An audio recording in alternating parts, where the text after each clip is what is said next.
யோவான் சுவிசேஷம் 17ஆம் அதிகாரம் 13ஆம் வசனத்தை இன்றைக்கு இயேசுநாதர் நமக்காக செய்த ஜெபத்துல நாம் அவரிடத்தில் என்ன கற்றுக்கொள்கிறோம் என்பது ரொம்ப மிக முக்கியமான ஒன்று. ஆண்டவர் இயேசு கிறிஸ்து நமக்காகவும் வேண்டுதல் செய்கிறார், அவருக்காகவும் அவர் என்ன செய்கிறார்? வேண்டுதல் செய்கிற தேவனாயிருக்கிறார். இயேசுநாதர் செய்கிற வேண்டுதல் அது மிக வலிமையான ஒன்று. யாக்கோபு சொல்றார், நீதிமான் செய்யும் என வேண்டுதல் மிகவும் எப்படிப்பட்டதா இருக்கு? பலனுள்ளதா இருக்கு. நான் சொல்றேன், இயேசுநாதர் நமக்கு செய்கிற வேண்டுதல் பலனுள்ளமா இருக்குமா இருக்காதா? எவ்வளவு பலமுள்ள விதத்துல ஆவியானவர் நம்மோடு இடைப்படுகிறார். 13ஆம் வசனத்தை நாம் வாசிப்போம். எல்லாரும் இணைந்து வாசிப்போம். இப்பொழுது நான் உம்மிடத்துக்கு வருகிறேன், அவர்கள் என் சந்தோஷத்தை நிறைவாய் அடையும்படிக்கு உலகத்தில் இருக்கையில் இவைகளை எல்லாரும் மறுபடியும் சேர்ந்து வாசிப்போமே. இப்பொழுது நான் உம்மிடத்துக்கு வருகிறேன், அவர்கள் என் சந்தோஷத்தை நிறைவாய் அடையும்படி உலகத்தில் இருக்கையில் இவைகளை சொல்லுகிறேன். ஆண்டவர் இயேசு கிறிஸ்து நமக்காக ஒரு அற்புதமான ஒரு காரியத்தை செய்ய பிதாவிடத்தில் கேட்கிறார். பிதாவே, என்னில் இருக்கிற அந்த நிறைவான சந்தோஷத்தை என்னை பின்பற்றுகிறவர்களுக்கு உண்டாக வேண்டும் என்கிற மிகப்பெரிய ஆசையோட பிதாவிடத்தில் அந்த வேண்டுதலை செய்கிறார். ஏன்னா இந்த சந்தோஷம் உலகத்தினாலிருந்து வரக்கூடிய ஒன்றல்ல, ஏதோ ஒரு பொருளினால உண்டாகிற ஒன்றல்ல, நம்முடைய வாழ்க்கையில் இருக்கிற மற்ற எந்த எக்ஸ்ட்ரா ஃபிட்டிங்னால வரக்கூடிய சந்தோஷம் அல்ல. இந்த சந்தோஷம் கிறிஸ்துவால மாத்திரம்தான் கிறிஸ்தவர்களுக்கு ரட்சிக்கப்படுகிற ஒவ்வொரு கர்த்தருடைய பிள்ளைக்கும் இது ரொம்ப அவசியமானது என்பதை இயேசுநாதர் உணர்ந்து சொல்றாரு. நான் இந்த உலகத்தை விட்டு இப்போ போக வேண்டிய நேரம் வந்துருச்சு. இது 2000 ஆண்டுகளுக்கு முன்பாக எழுதப்பட்ட வசனங்கள். ஆனால் இன்னைக்கும் நமக்கு எவ்வளோ ஆப்டா நம்ம வாழ்க்கைக்கு நிஜமா இருக்கு பாருங்க. அவர் சொல்றாரு, என்ன உணர்றாருன்னா, இயேசுநாதர் இந்த சீஷர்களோட இருந்த வரைக்கும் அவருடைய தாக்கம் எவ்வளோ பெருசா இருந்துச்சுன்னு அவங்க உணர்ந்தாங்களோ உணரலையோ. ஊர்ல ஒரு பழமொழி இருக்கும் பார்த்தீங்களா, மரத்தின் நிழல் என்ன இருக்கிற வரைக்கும் என்ன தெரியாதான், அந்த மரத்தினுடைய நிழலின் அருமை மரம் இருக்கிற வரைக்கும் தெரியாது. வெட்டின பிறகுதான் ஐயோயோயோ அப்படின்னு ஃபீல் பண்ணுவாங்க. இது வரைக்கும் போய் ஓரமாக நின்றுருப்பாங்க அந்த மரத்துக்கிட்ட. ஏதாவது ஒரு மரம் நீங்கள் அடிக்கடி நிற்கிற மரத்தை வெட்டிட்டாங்கன்னா அப்புறம் தான் ரொம்ப ஃபீல் பண்ணுவோம். அந்த தாக்கம் இருக்கிறத காட்டிலும் போகும்போது தான் ரொம்ப அதிகமாக இருக்கும். இயேசுநாதர் அதான் சொல்றாரு. என்ன சொல்றாரு?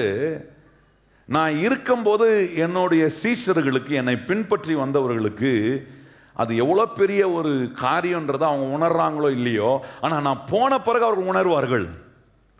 ஆகவே இயேசுநாதர் பிதாவத்தில் சொல்றாரு, நான் இருக்கும்போது அவர்களை எப்படி சந்தோஷப்படுத்தினேனோ அதே போல நான் உம்மிடத்தில் வந்து நான் உம்முடைய வலது பாசத்தில் உட்காரும் போதும் நான் இருக்கும்போது அவர்கள் அடைந்த சந்தோஷத்தை காட்டிலும் இன்னும் அதிகமான சந்தோஷத்தையும் அதிகமான ஆசீர்வாதத்தையும் அவர்கள் அடைய வேண்டும் என்கிற கரிசனையோட தான் இந்த வேண்டுதலை பிதாவிடத்தில் அவர் வைக்கிறார். அதுதான் இன்றைக்கு நமக்கு பெரிய ஒரு நம்பிக்கை உண்டு. இயேசுவை ஒரு மனுஷன் தான் உள்ளத்தில் ஏற்றுக்கொள்வானா, அவனுடைய வாழ்க்கை எவ்வளவு சோககரமான வாழ்க்கையா இருந்தாலும் அந்த சோகத்திலிருந்து அவனை வெளியே கொண்டு வந்து கிறிஸ்துவுக்குள்ளாக உண்டாகிற அந்த மகிழ்ச்சினாலும் மன நிறைவுனாலும் இயேசு கிறிஸ்துவால மாத்திரம் தான் செய்யும். எத்தனை பேர் அதை அனுபவித்திருக்கிற கர்த்தருடைய பிள்ளைங்க வலது கரத்தை உயர்த்தி ஆண்டவரை மகிமைப்படுத்தி சொல்லுங்க, ஆண்டவரே, எனக்கு நீர் ஒருவர் தான் உம்முடைய சந்தோஷத்தை கொடுக்கிறவராக இருக்கிற. எத்தனை பேர் கையை உயர்த்தி சொல்றீங்க, இயேசுவே நீர் ஒருவர் தான் எனக்கு உம்முடைய சந்தோஷம், கிறிஸ்து இயேசுவின் மூலமா உண்டாகிற சந்தோஷம். இதைதான் இயேசுநாதர் உணர்ந்து சொல்றாரு. ஏன்னா பாருங்க, சீஷர்கள் இயேசுநாதர் இருந்த வரைக்கும் எந்த ஆபத்து எந்த பிரச்சனைனாலும் அவங்க கடைசியா எங்க தான் போவாங்க? இயேசுநாட்ட போவாங்கன்னா அவங்களுக்கு ஒன்று தெரியும். என்ன தெரியும்னா, இவர் இருக்கிற வரைக்கும் நமக்கு என்ன இல்லை பிரச்சனை இல்லைப்பா, இவர் பார்த்துக்குப்பாரு. ஏன்னா படகுல ஏறி போறாங்க பிரயாணமா, கொந்தளிக்கிற கடல் என்ன படகு கடல்ல மூழ்கக்கூடிய விதத்துல ஏற்பட்ட போது கடைசியா போய் அவனால முடியலன்னா யாரை போய் எழுப்புறாங்க?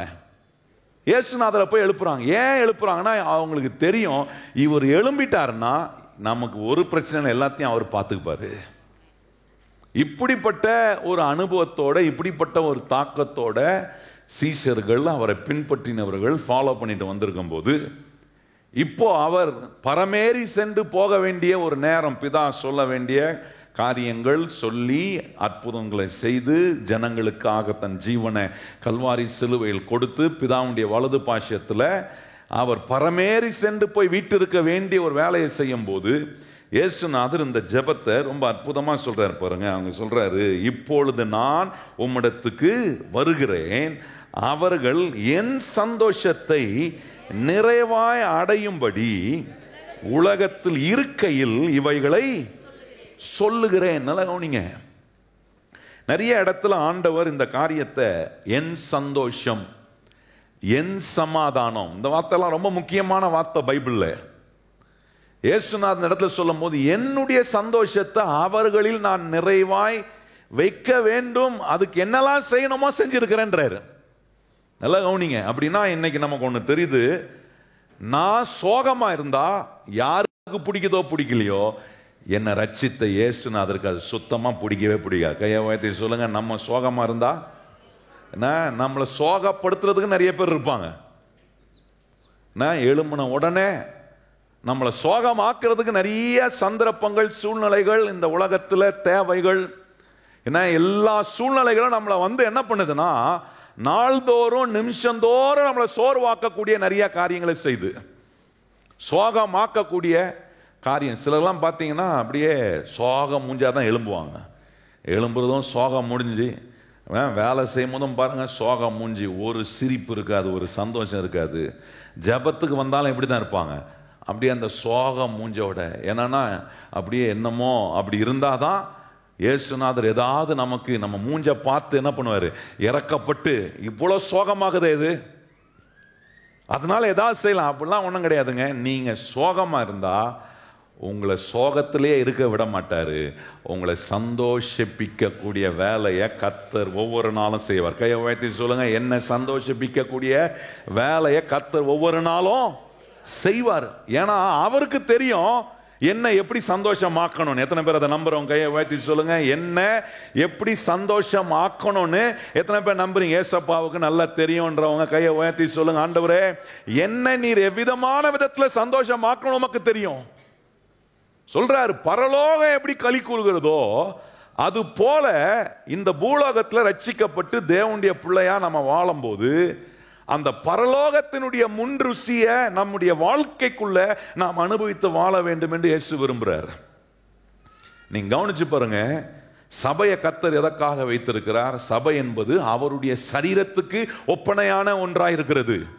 ரட்சிக்கப்படுகிற ஒவ்வொரு பிள்ளைகளையும் கொண்டு வந்து சபையில சேர்க்கிறாரு. சபையிலிருந்து தேவன் தம்முடைய பிரசனத்தையும் தம்முடைய வசனத்தையும் நமக்கு கேட்க பண்ணி நமக்கு நம்பிக்கையை உண்டாக்கி நம்முடைய வாழ்க்கைக்குள்ள எல்லா வேலையும் செய்ய முடியும். இயேசுநாதர் இந்த தேவ ஆலயத்துக்குள்ள இருந்து அவர் ஏன் வேலை செய்கிறார்னா, அவர் காட்டுறாரு, நீ தேவ ஆலயத்துக்குள்ள வரும்போது உனக்கு ஒரு முன் ருசியை காட்டுறேன். என்ன முன் ருசினா, பரலோகம் எப்படி களி கூறுமோ அப்படி தேவ பிள்ளைகள் கூடுகிற இடத்துல கர்த்தர் நம்மளை களி கூற பண்ணுகிற தேவன். எத்தனை பேர் கையை உயர்த்தி சொல்றீங்க, தேவ சமூகத்துக்கு வரும்போதெல்லாம் நம்மளை கர்த்தர் என்ன பண்ணுகிறாரு? அதுதான் வேதம் சங்கீதக்காரன் சொல்லும் போது 16ஆம் சங்கீதத்தில் சொல்றாரு, கர்த்தருடைய சமூகத்துல நித்திய மகிழ்ச்சி உண்டு. இங்க என்ன இருக்கு? நித்திய மகிழ்ச்சி. சோகமா இருக்கவே முடியாது.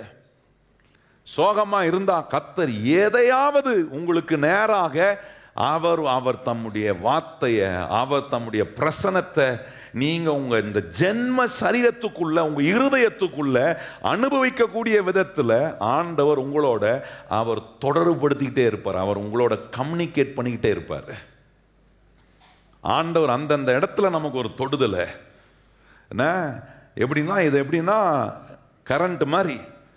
நிறைய லோடு கரண்ட் இருக்கு. ஆனால் அந்தந்த இடத்துக்கு என்னென்ன வயரிங் கொடுத்து எங்கெங்க எந்தெந்த லைட் ஆன் ஆகணுமோ அந்தந்த சுவிட்சில் போய் அது கனெக்ட் ஆகுது பாருங்க. அது மாதிரி ஆண்டவருக்கு தெரியும் எந்த பட்டன் அமுக்குனா எந்த லைட்டு எரியும் அப்படின்னு ஆண்டவருக்கு தெரியும். லைட்னா இங்கே மூஞ்சில் கொஞ்சம் லைட் அடிக்கும், நமக்கு சில நேரம் அப்படியே இருண்டு போய் அப்படியே ஒரு மாதிரி இருக்கும் பாருங்க. அந்த நேரத்தில் ஒரு லைட் ஆன் பண்ணுவார். எப்படி ஆன் பண்ணுவார்னா, அவருடைய வசனம் நம்முடைய கால்களுக்கு தீபமாக இருக்கும். அவருடைய பிரசனம் நமக்கு அவருடைய முகத்தின் பிரகாசத்தை நம்ம மேல வீச பண்றாரு. அதுதான் ரொம்ப முக்கியமான ஒன்று. தேவன் ஒரு நாளும் நம்மளை சோகமா இருக்க, துக்கமா இருக்க, அப்படியே சோர்ந்து போய் அப்படியே இருளடைந்து போயிருக்க கர்த்தர் விட மாட்டார். ஏன் விட மாட்டார்னா, இங்க ஒருத்தர் ஜெபம் பண்றார், இயேசுநாதர் ஜெபம் பண்றார், என்னுடைய சந்தோஷம் அவர்கள் நான் எப்படி இருக்கணும்னு விரும்புகிறேன், நிறைவாக இருக்கணும். கையை உயர்த்தி சொல்லுங்க. கர்த்தர் ஒவ்வொரு நாளும் அவருடைய சந்தோஷத்தினால, கையை உயர்த்தி சொல்லுங்க எல்லாரும். ஆண்டவர் என்ன செய்கிறார், ஒவ்வொரு நாளும் என்ன அவருடைய சந்தோஷத்தினால என்ன பண்றாரா, நிறைவாக்கிக்கிட்டே இருக்கிறார், நிரப்புறாரு. எதெல்லாம் நினைச்சு கவலைப்படுறனோ அந்த விஷயத்துல என்ன பண்றாரு, அந்த கவலையை எடுக்கும்படி அவர் தம்முடைய சந்தோஷத்தை நம்முடைய வாழ்க்கைக்குள்ள கொண்டு வந்து நிரப்புறாரு. நீ காட்டுறோம் பாருங்க, எதெல்லாம் சந்தோஷம், எந்த வகையில கர்த்தர் சந்தோஷத்தை கொண்டு வந்து நம்மளை நிரப்புறாருன்றதை உணர்ந்துட்டோம்னா, கனெக்ஷன் மாதிரி சுவிட்ச் மாதிரி ஆன் பண்ணுவாரு.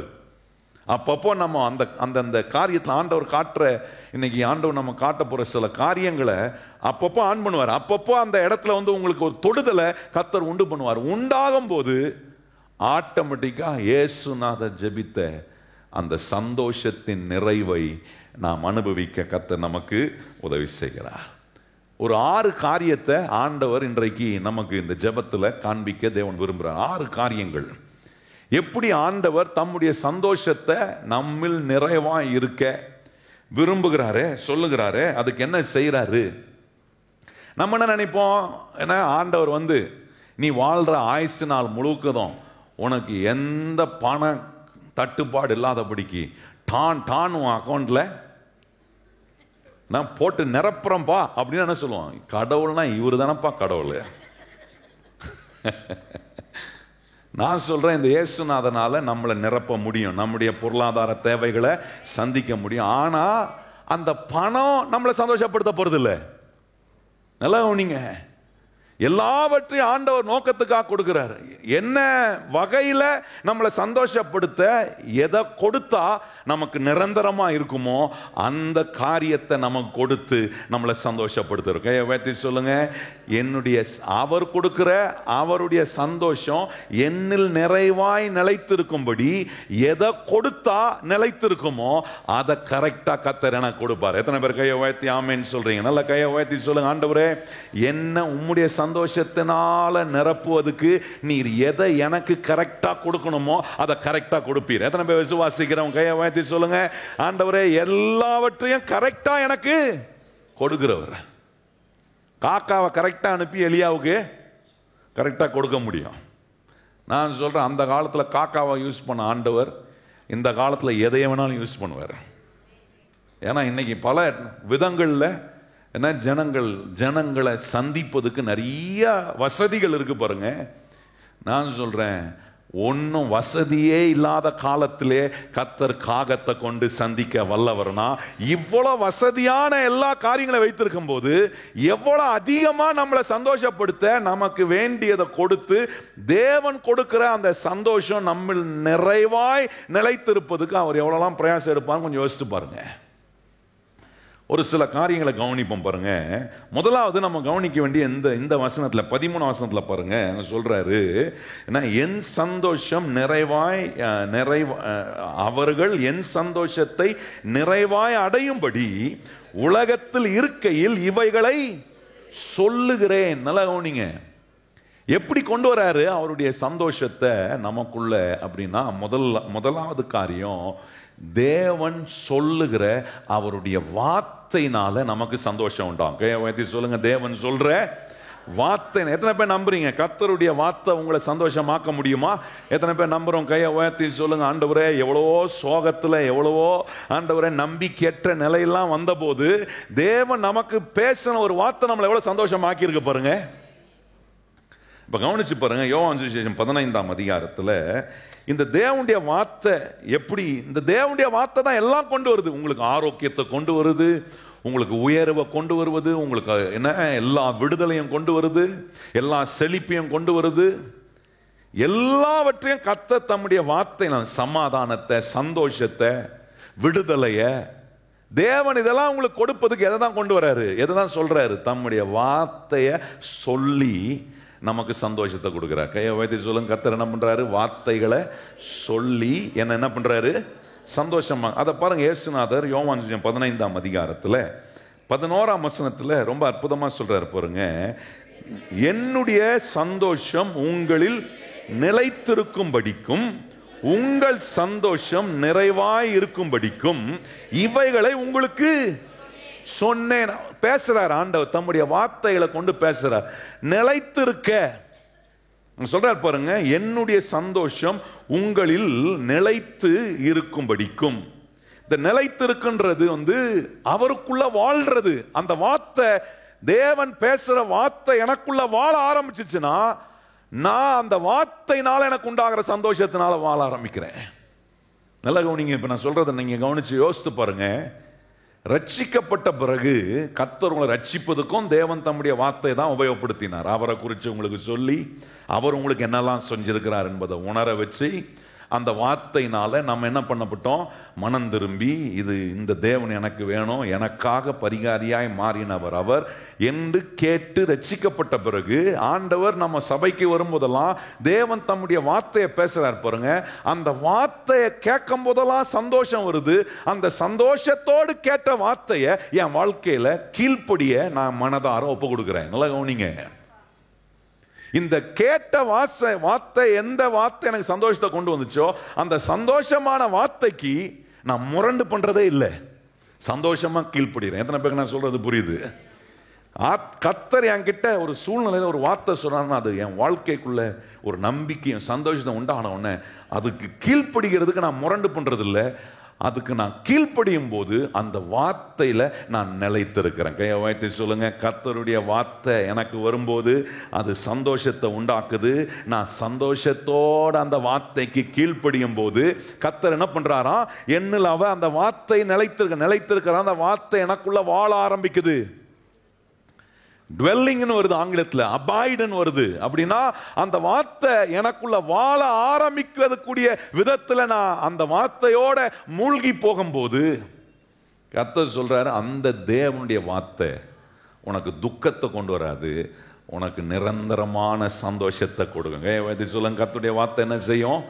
நிரந்தரமான சந்தோஷம். பாருங்க, அதோட நிறுத்தல பாருங்க. என்னுடைய சந்தோஷம் உங்களில் நிறைவாய் இருக்கும்படிக்கும் உங்கள் சந்தோஷம் நிறைவாய் இருக்கும்படிக்கும் சொல்றாரு. இந்த சந்தோஷத்தை கொடுக்கிற வார்த்தை உனக்குள்ள அந்த வார்த்தை வாழ ஆரம்பிச்சிருச்சுன்னா, கர்த்தர் சொல்றாரு, அந்த வார்த்தை வாழ ஆரம்பிக்க ஆண்டவர் சொல்றாரு என்ன ஆகும்? அங்க சொல்றாரு பாருங்க, சந்தோஷம் நிறைவாய் இருக்கும். இந்த சந்தோஷம் என்ன ஆகும்னா, எந்த வார்த்தையினால உங்களுக்கு சந்தோஷம் வந்துச்சோ அந்த சந்தோஷத்தை உண்டாக்குன வார்த்தை இப்போ ஒண்ணு உங்களுக்குள்ள பண்ணுது. என்னன்னா, உங்களை காலியாக விடாது, உங்களை நிரம்பி வழிகிற ஒரு பாத்திரமா மாத்தோம். கையை வைத்து சொல்லுங்க, என்ன பண்ணுகிறது? நிரம்பி வழிகிற. அதான் தாவீது சொல்றார், என் பாத்திரம் நிரம்பி வழிகிறது. ஒருவேளை பல காரியங்கள் இந்த ராத்திரி நேரத்தில் பல காரியங்களை குறித்து நீங்க கவலைப்பட்டு இருக்கலாம். வேத வசனம் சொல்லுகிறது, ராத்திரியிலே அழுகை தங்கும், ஆனா விடிய காலையிலோ கர்த்தர் மகிழ்ச்சியை வைத்து. இந்த வார்த்தை எனக்குள்ள வாழ ஆரம்பிச்சுச்சுன்னா துக்கம் தங்காது. நல்ல கவனிங்கள், சோகம் எனக்குள்ள இருப்பதுக்கு கர்த்தர் விட மாட்டாரு. அது பெர்மனன்ட் கிடையாது, சந்தோஷம் தான் எனக்கு பெர்மனன்ட். கையை வைத்து சொல்லுங்க, எனக்கு எது பெர்மனன்ட்? சந்தோஷம் தான். ஒவ்வொரு நாளும் நம்ம நினைக்கணும், எப்படி ஒரு இரவு போய் ஒரு பகல் வருகிறதோ, ஆண்டவர் சொல்ற இந்த வார்த்தை உனக்குள்ள வாழ ஆரம்பிச்சிச்சுன்னா ஒண்ணு வெளியே போகும். அது என்ன போகணும்? எல்லா சோகமும் கவலையும் துக்கமும் சந்தேகமும் என்னை விட்டு வெளியே போகும். கையை உயர்த்தி சொல்லுங்க, ஆண்டவரே, எல்லா சோகமும் கவலையும் சந்தேகமும் என்னை விட்டு வெளியே போகுது. ஏன்னா அந்த வார்த்தைக்குள்ள நான் நிலைத்திருக்கிறேன். எனக்கு சந்தோஷத்தை உண்டு பண்ணுகிற தேவனுடைய வார்த்தைக்குள்ள நான் நிலைத்திருக்கிறேன். அப்படி நிலைத்திருக்கும் போது நிரம்பி வழிகிற ஒரு நிலையில் கர்த்தர் என்னை ஆசீர்வதிக்கிறார். பாருங்க 7ஆம் வசனம் பாருங்க. நிரம்பி வழிகிறது மாத்திரம் இல்ல, நீங்கள் என்னிலும் என் வார்த்தைகள் உங்களிலும் நிலைத்திருந்தால் நீங்கள் கேட்டுக்கொள்வது எதுவோ அது உங்களுக்கு. நீங்க இந்த வார்த்தை உங்களுக்குள்ள வாழ ஆரம்பிச்சு, இந்த வார்த்தை உங்களுக்கு சந்தோஷத்தை நிறைவா கொடுக்கும் போது ஆண்டவர் சொல்றாரு, நீ கேட்டுக்கொள்வது எதுவோ அது உனக்கு அப்படியே ஆகும். கையை உயர்த்தி சொல்லுங்க, இந்த தேவனுடைய வார்த்தை எனக்குள்ள வந்து சந்தோஷத்தை உண்டாக்கி அந்த சந்தோஷத்துல நிலைத்திருக்கும் போது அந்த சந்தோஷம் என்னில் நிறைவா இருக்கு. நிறைவடைய ஒன்று நடக்கும். நான் கேட்கறதுக்கெல்லாம் கர்த்தர் பதில் கொடுத்து கொண்டே இருப்பார். கையை உயர்த்தி சொல்லுங்க, நான் கேட்கறதுக்கெல்லாம் என்ன வரும்? நிச்சயமா இது வரைக்கும் வராம இருந்திருக்கலாம். ஆனா இந்த வார்த்தை உங்களுக்குள்ள இப்படி வாழ ஆரம்பிச்சுச்சுன்னா நான் சொல்றேன், பதில் வராம இருக்க முடியாது. உங்களுக்கு நேரா கர்த்தர் வானத்தின் பல கதவுகளை திறந்து உங்க மேல தம்முடைய ஆசீர்வாதத்தை வர்ஷிக்க அவர் வல்லமையான வேலைகளை கர்த்தர் செய்வார். இயேசுநாதர் ஒரு அற்புதமான ஒரு ஜெபத்தை செய்யறாரு பாருங்க. எங்க போய் செய்யறாருன்னா, யோவான் சுவிசேஷம் 16ஆம் அதிகாரத்தில் கவனிச்சீங்கன்னா, லாசருவை மரித்து போயிட்டான். மரித்து இப்ப எல்லாம் துக்கத்தில் இருக்கிறாங்க. சந்தோஷம் இல்லை. சந்தோஷம் இல்லாத இடத்துல இயேசுநாதர் தம்முடைய வார்த்தையை சொல்லி அங்க அவர்களுக்கு இழந்த சந்தோஷத்தை வர வைக்கிறார் பாருங்க. அந்த வசனத்தை வாசிக்கணும்னு விரும்புறேன். 41ஆம் வசனம் பாருங்க. யோவான் சுவிசேஷம் 11ஆம் அதிகாரம் 41ஆம் வசனம் வாசிப்போமா? அப்பொழுது மரித்தவன் வைக்கப்பட்ட இடத்தில் இருந்து கல்லை எடுத்து போட்டார்கள். இயேசு தம்முடைய கண்களை ஏறெடுத்து, பிதாவே நீர் எனக்கு செவி கொடுத்த படியினால் உம்மை. எப்படி சொல்றாரு பாருங்க, எப்படி சந்தோஷமா ஜெபம் பண்றாரு பாருங்க. இந்த தேவனுடைய வார்த்தை உங்களுக்குள்ள நிலைத்திருக்கும்னா, அந்த தேவனுடைய வார்த்தை உங்களுக்குள்ள சந்தோஷத்தை நிறைவாக்கும்னா, ஆண்டவர் சொல்றார், நீ கேட்டுக்கொள்வது எதுவோ அது உனக்கு செய்யப்படும்ன்றாரு. இங்க இயேசுநாதர் எப்படி ஜெபம் பண்றாரு பாருங்க. ஆண்டவரே என் கண்களை, அவர் சொல்றாரு பாருங்க, கண்களை ஏறெடுத்து, பிதாவே நீர் எனக்கு செவி கொடுத்தபடியினால உம்மை ஸ்தோத்தரிக்கிறேன். நீர் எனக்கு செவி கொடுத்தபடினால, நீர் என் ஜெபத்தை கேட்கிறீர், எனக்கு பதில் கொடுக்கிறீர் என்பது எனக்கு தெரியும்ன்றாரு. நல்லா கவனிங்க. ஒருத்தர் வீட்டுக்கு போறீங்க, அவரு இருப்பாரா இருக்க மாட்டாரா அப்படின்ற சந்தேகம் உங்களுக்கு இருந்துச்சுன்னு வைங்க. போகும்போது என்ன மாதிரி போவீங்க? சந்தோஷத்தோட போக மாட்டீங்க. என்ன இருப்பாரான்னு தெரியல, போனா இருப்பாரா, இவ்வளோ கஷ்டப்பட்டு அவ்வளோ தூரம் போறேன், போன பிறகு இல்லாமல் போயிட்டாருன்னா. போன முறையே நாம் போயிட்டு அவர் வீட்டுக்கிட்ட போய் கதவை தட்டினேன், கதவை தட்டி அந்த மனுஷன் என்ன பண்ணல, திறக்கல. இந்த முறையும் போறேன், கதவை தட்டுவேன், திறந்தா திறக்கலாம், திறக்கலன்னா என்ன ஆகுறது? இப்படி ஒரு வீட்டுக்கு நீங்க போனீங்கன்னா உங்களுக்கு சந்தோஷம் இருக்குமா? ஹலோ, நீங்க போறீங்க ஒரு வீட்டுக்கு, இருப்பாரா இருக்க மாட்டாரா தெரியாது. எப்படி போவீங்க? நல்லா விறுவிறுன்னு சந்தோஷமா போவீங்களா? நமக்கு என்ன வராது? சந்தோஷம் வராது. அதுல என்ன இருக்காது? நான் போறோம், என்ன இருந்தா இருப்பாரு, இல்லைன்னா இருக்க மாட்டாரு. இப்ப நான் கேட்கிறேன் இதே உதாரணத்தை. இப்போ உங்க வீடுன்னு வச்சுங்க. உங்க வீட்டை நீங்க உங்க வீட்டுக்கு போறீங்க. உங்க வீட்டுக்கு போறதுக்கு முன்னாடி உங்ககிட்ட வீட்டு சாவி இருக்கு. வீடை பூட்டிட்டு வந்திருக்கீங்க. இப்ப திருப்பி வீட்டுக்கு போறீங்கன்னா உங்ககிட்ட வீட்டு சாவி இருக்கு. நீங்க வீட்டுக்கு போகும்போது இந்த சாவி வச்சு வீடை திறக்குமா திறக்காதா அப்படின்னு யோசிப்பீங்களா? நம்ம வரத்துக்குள்ள பூட்டை எவனா மாத்திட்டானா, நம்ம போட்டா இந்த சாவியில திறக்குமா அப்படின்னு யோசிக்கிறீங்களா? உங்க வீட்டை போய் திறக்கிறதுக்கு எப்படி போய் திறக்கிறீங்க? சந்தோஷமா போய் திறக்கிறீங்க, சந்தோஷமா உள்ள போறீங்க. இயேசுனா அப்படிதான் ஜெபம் பண்றாரு. எப்படி ஜெபம் பண்றாருன்னா, எனக்கு தெரியும் இவங்க இன்னைக்கு துக்கமா இருக்கலாம், ஆனா என் பிதா இவர்களை சந்தோஷப்படுத்துவார் என்பதை அறிந்து சொல்றார், என் ஜெபத்தை நீ கேட்டதுக்காக உம்மை நான் ஸ்தோத்தரிக்கிறேன் என்று சொல்லி, லாசருவே வெளியே வா என்று ஒரு சத்தம் கொடுத்தாரு பாருங்க. ஒரு வார்த்தை தான். நல்லா கவனிங்க. உங்க சோகம், உங்க கவலை, உங்களுடைய கண்ணீரை மாற்றுகிறதுக்கு நான் சொல்றேன், தேவனிடத்தில் வருகிற ஒரு வார்த்தை உங்களை நிரந்தரமாய் சந்தோஷமாய் மாற்ற அவரிடத்தில் அந்த வல்லமையான வார்த்தை இருக்கு. அந்த வார்த்தை எப்பெல்லாம் நீங்க நினைக்கிறீங்களோ உங்களுக்கு ஒரு புது சந்தோஷத்தை கர்த்தர் உங்களுக்கு உண்டாக்குவாரு. அதான் சொல்றாரு, நான் என்ன வேண்டிக் கொள்றேனோ அதை என்னுடைய பரலோக பிதா எனக்கு செய்கிறவராக இருக்கிறாரு அப்படின்றார் பாருங்க. அதுக்கப்புறம் சொல்றாரு பாருங்க, 10ஆம் வசனத்தை கவனிச்சிங்கன்னா அதே அதிகாரம் 15ஆம் அதிகாரத்தில் அங்கே சொல்றாரு, நீங்கள் என்னிலும் என் வார்த்தை உங்களிலும் நிலைத்திருந்தால் நீங்கள் கேட்டுக்கொள்வது எதுவோ அது உங்களுக்கு செய்யப்படும்ன்றாரு. 10ஆம் வசனம், நான் என் பிதாவின் கற்பனைகளை கை கொண்டு அவருடைய அன்பிலே நிலைத்து இருக்கிறது போல நீங்களும் என் கற்பனைகளை கை கொண்டு இருந்தால் என்னுடைய அன்பிலே நிலைத்திருப்பீங்க. இப்ப சொல்றாரு, என் வார்த்தையை கை கொண்டு அந்த வார்த்தை உங்களுக்குள்ள நிலைத்திருந்து அந்த வார்த்தையை நீங்க கை கொண்டா, 11ஆம் சொல்றாரு, என்னுடைய சந்தோஷம் உங்களில் நிறைவாயிருக்கும்படி, உங்கள் சந்தோஷம் நிறைவாயிருக்கும்படிக்கு இவைகளை உங்களுக்கு. அப்போ ஆண்டவர் என்னை சந்தோஷப்படுத்த போறது எப்படிதான் பண்ண போறாருன்னா, தம்முடைய வார்த்தையை எனக்குள்ள வாழ வைத்து என்னை சந்தோஷிப்பிக்கிறார். கையை வச்சு சொல்லுங்க, கர்த்தர் என்ன பண்றாரு? இந்த வார்த்தையை எரேமியா சொல்றான், ஆண்டவரே உம்முடைய வார்த்தை வந்த உடனே, உம்முடைய வசனம் எனக்கு கிடைத்த உடனே அதை நான் என்ன பண்ணேன்? எடுத்து நான் உட்கொண்டேன், நான் சாப்பிட்டேன். என்ன சொல்றாரு? இந்த மாம்ச சரீரம் வாழ்றதுக்கு எப்படி இந்த ஆகாரத்தை சாப்பிட்றனோ, நல்லா கவனிங்க, இந்த மாம்சம் வாழ்றதுக்கு நம்ம சாப்பிட்றோமா இல்லையா? இந்த மாம்சத்தை வாழ வைக்கிறதுக்கு எத்தனை பேர் பிரயாசம் எடுக்கிறோம்? இன்னைக்கு எல்லாரும் சாப்பிட்டு தான் வந்திருப்பீங்க. போன பிறகு தான் பண்ண போறீங்க, சாப்பிட தான் போறீங்க. அதில் ஒன்றும் சந்தேகம் கிடையாது. ஏன்னா நீங்க சாப்பிடலன்னா இந்த மாம்சம் கேட்குது. கரெக்டா இல்லையா? என்ன, என்னைக்கும் இந்த மாம்சம் உங்ககிட்ட சாப்பிட்றதுக்கு கேட்கலையோ அன்னைக்கு சீக்கிரம் டிக்கெட் வாங்க போறீங்கன்னு அர்த்தம். நான் சொல்ல புரியுதா உங்களுக்கு? இந்த மாம்சம் கேட்கிற வரைக்கும் நான் இன்னும் இருக்கிறேன், உயிரோட தான் இருக்கிறேன். ஆனா ஆவிக்குரிய வாழ்க்கையில மட்டும் கேட்க மாட்டுதே, கேட்க மாட்டுது. எனக்கு வசனத்தை வாசித்தா என்ன, படிச்சா என்ன, பரவாயில்ல இல்லையே. இந்த மாம்சம் வாழ்றதுக்கு இந்த ஆகாரத்தை கேட்குதே, நான் கண்ணால பார்க்கிற ஆகாரத்தை கேட்குதே. அப்போ இந்த ஆத்துமா, என்னுடைய ஆவி, என்னுடைய ஆவிக்குரிய மனிதன் நான் வாழணும்னா, இந்த தேவனுடைய வார்த்தை எனக்குள்ள வாழணும், அந்த வார்த்தை எனக்குள்ள நிலைத்து இருக்கணும், அந்த வார்த்தை எனக்குள்ள நிறைவான சந்தோஷத்தை கொண்டு வரணும்னா நான் ஒவ்வொரு நாளும் உட்கொள்ளணுமே கர்த்தருடைய வார்த்தையை. கவனிச்சு பாருங்க, இயேசுநாதரை பின்பற்றி திரளான மக்கள் வந்தார்களா. இயேசுநாதர் பாருங்க போதிக்க ஆரம்பிச்சாராம். எனக்கு ஆச்சரியம் என்னன்னா, 3 நாள் இயேசுநாதர் பிரசங்கம் பண்ணாருங்க. நான் 3 நாள் பிரசங்கம் பண்ணா நீங்க என்ன பண்ணுவீங்க? ஒன்று ஃபர்ஸ்ட் ஒன்று தட்டி நான் போறேன், அடுத்தது நீ என் பின்னாடி வந்துரு.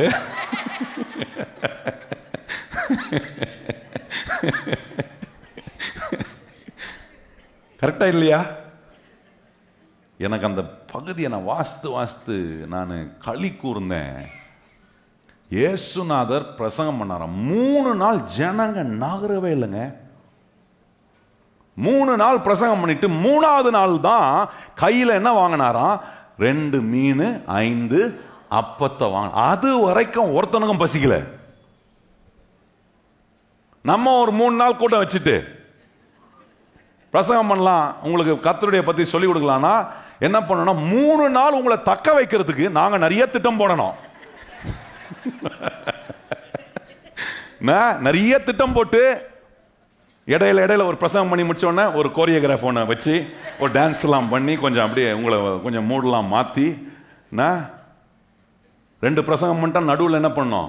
டீ ஒன்று பாஸ் பண்ணணும் நடுவில் உள்ள. என்ன வெறும் டீ தான் கொடுத்துக்கிறியா? ஒரு போண்டா கூட போண்டா, சமோசா, பிஸ்கட்டு எல்லாத்தையும் கொடுத்து அப்படி கொடுத்தாலே ஒரு பிரசங்கம் தாங்கும், 2வது பிரசங்கம் புட்டுக்கும். பாத்தியில அப்படியே எங்கேயா ஒசலாடிக்கிட்டு, சுகர் பாஸ்டர் எனக்கு அப்படியே ஏறிச்சுன்னா எனக்கு ஒரு மாதிரி.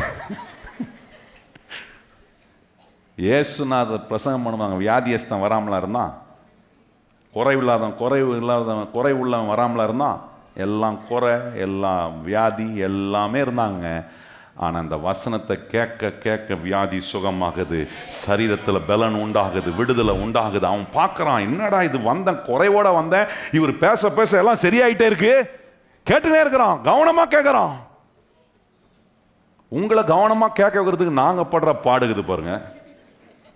ஏசியை நல்லா போட்டு வச்சு, என்ன லைட்லாம் ஆன் பண்ணி வச்சு, நல்லா கொஞ்சம் பிரைட்டாக எங்களை காட்டி, அப்படி காட்டியே சில கொஞ்ச நேரத்தில் புஷ்ஷுன்னு 20 மினிட்ஸில் பல்ப் ஆஃப் ஆகிடுது. அப்படியே புஷ்ஷுன்னு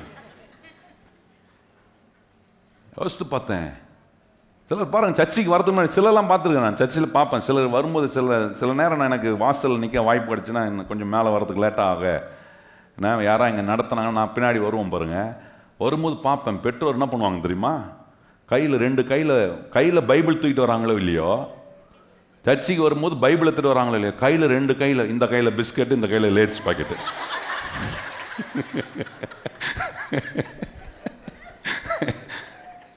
நடக்குதா இல்லையா கொஞ்சம் யோசிச்சு பாருங்க. நல்லா உட்காந்து கொஞ்சம் தண்ணி சாப்பிட்டுட்டு அப்புறம் கேட்டா பிள்ளைக்குன்னு அப்படியே நைஸா இவர் வாங்கி இவர் வாயில போடுது.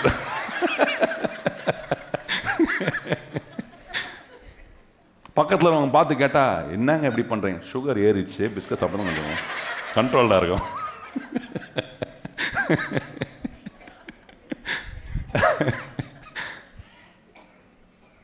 யோசித்து பாருங்க, ஏசுநாதர் நான் யோசிக்கிறேன் 3 நாள். அதில் என்ன பியூட்டினா, நான் யோசித்து பார்த்தேன் என்ன பியூட்டினா, அங்கே ஒருத்தன் வந்தாங்க, ஒரு பையன், அவன்கிட்ட தான் அந்த 5 அப்பம் 2 மீன், அவன் ஏசுநாதர் பேசுறதை கேட்டு சாப்பாடே மறந்துட்டான், சாப்பாடே சுத்தமாக மறந்துட்டான். அவன் உட்காந்து ஆண்டவர் பேசுறதை மெய் மறந்து கேட்டுட்டு, அப்பா இது ஜீவனுள்ள வார்த்தையாச்சே, இப்படி கேட்டதில்லை, வாழ்க்கையை ஆசீர்வதிக்குதே, சிந்திக்க வைக்குதே, நம்மளை மாத்துதே. நான் சொல்றேன், அன்னைக்கு வேலை செய்த அதே ஆண்டவருடைய பிரசனம் இந்த ஆலயத்துக்குள்ளேயும் இருக்கு. இங்க வருகிறவர்களை கர்த்தர் அப்படி தாகமுள்ள தேவனுடைய வார்த்தையின் மேல ஒரு தாகத்தை கர்த்தர் உண்டாக்குறாரு பாருங்க. நான் கேட்கிறேன், அந்த தாகம் வந்துச்சுன்னா தான் இயேசுநாதர் இங்க பண்ணாரு பார்த்தீங்களா, என்னுடைய சந்தோஷம் அவர்கள் எப்படி இருக்கணும்ன்றாரு, நிறைவா இருக்கிறது. எப்போ வரும்? இப்படி ஒரு தாகம் கர்த்தருடைய வார்த்தையின் மேல வரும்போது தான் உண்டாகுங்க.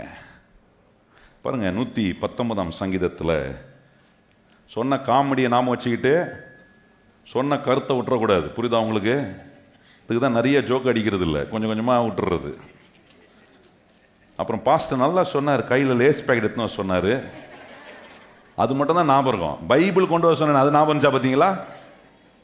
119 சங்கீதம் 92 வசனத்தை வாசிப்போமா? 119 சங்கீதம் 92 வசனம் வாசிப்போம். உமது வேதம் என் மன மகிழ்ச்சியாய் இராதிருந்தால் என் துக்கத்திலே, சங்கீதக்காரன் சொல்றான், உம்முடைய வேதம் மாத்திரம் எனக்கு மன மகிழ்ச்சியா இராம போயிருந்துச்சுன்னா, இந்த வார்த்தை அப்படின்னா என்ன அர்த்தம், இந்த வார்த்தையை நான் கேட்கிற இடத்துல இல்லாம போயிருந்தேன்னா நான் துக்கத்திலே என் வாழ்க்கை முடிஞ்சிருக்குமே. நல்லா கவனிங்க, யோபுக்கு வாழ்க்கையில பல துக்கங்கள், பல கஷ்டங்கள், பல துன்பங்கள். ஆனா யோபுக்குள்ள இந்த துக்கத்தை மாற்றுகிற தேவனுடைய வார்த்தை அவனுக்குள்ள இருந்துச்சு பாருங்க. அதனால தான் சொல்றான், என் மீட்பர் உயிரோடு இருக்கிறார் என்பதை என் சொந்த கண்ணால நான் கண்டிப்பா பார்ப்பேன்னு சொல்றான். எத்தனை பேர் கையை உயர்த்தி சொல்றீங்க?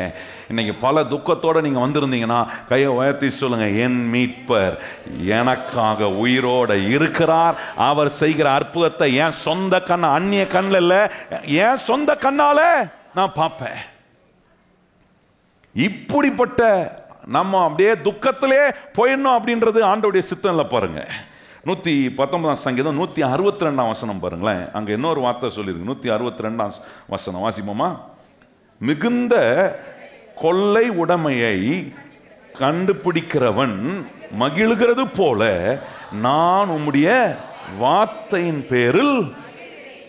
இந்த கொள்ள பொருள் என்ன அதை சொல்றாங்க பாருங்க, மிகுந்த கொள்ள உடைமைகளை கண்டுபிடிக்கிறவன் மகிழ்கிறது போல. ஒருத்தன் ஒரு புதையலை கண்டுபிடிக்கிறானா அவனுக்கு எப்படி இருக்கும் மகிழ்ச்சி? சொல்றாரு, அதை காட்டிலும் நான் அதிகமா உம்முடைய வார்த்தையை கேட்கும் போது, அந்த வார்த்தை எனக்குள்ள வாழ ஆரம்பிக்கும் போது சுகம் வருது, விடுதலை வருது, பலன் வருது. செய்ய முடியாதுன்னு நினைத்த இடத்துல எனக்கு என்ன அறியாத ஒரு பலனை கொடுத்து தேவன் தெய்வீகமான ஞானத்தை எனக்குள்ள உண்டாக்குறார். இந்த விஷயத்துல எல்லாம் குழம்பிட்டு இருக்கிறாங்க, எனக்கு மாத்திரம் தெளிவா கர்த்தர் என்ன செய்யணும்னு எனக்கு சொல்றாரு. ஏன்னா இந்த வார்த்தை எனக்குள்ள வாழுது, நிலைத்திருக்கு. எனக்கு அற்புதத்தை செய்யக்கூடிய வேலைகளை கர்த்தர் செய்யறாரு. பாருங்க, அதே சங்கீதம் 119 சங்கீதம் 14 வசனத்தை கவனிப்போமா? 14 வசனம் என்ன சொல்லுது பாருங்க. என்ன சொல்லியிருக்குது? திரளான செல்வத்தில் களி கூறுவதை போல நான் உம்முடைய சாட்சியின் வழிகளில் களி கூறுகிறேன். என்ன சொல்ற? திரளான செல்வத்துல நான் களி கூறுவதை காட்டிலும். ஒருத்தனுக்கு 5 கோடி ரூபாய் லாட்டரி அடிக்குதுன்னா எப்படி இருப்பான்? கண்டிப்பா அடிக்காது. உங்களுக்கெல்லாம் கவலைப்படாதீங்க. சொல்றேன் உதாரணத்துக்கு. நம்ம ஊரில் தான் லாட்டரி பிளான் பண்ணிட்டாங்கல்ல. நம்ம ஆளுங்க என்ன பண்ணுறாங்க தெரியுமா? இங்கேருந்து நேராக கேரளாவுக்கு போகுது. கேரளாவுக்கு போயிட்டு இங்கே தானே கொடுக்க மாட்டேன், நான் கேரளா லாட்ரி வச்சுக்கிறேன் கையில். நான் சொல்கிறேன், எந்த லாட்ரியும் அடிக்காது. லாட்ரி வாங்கி காசை வேஸ்ட் பண்ணாதீங்க.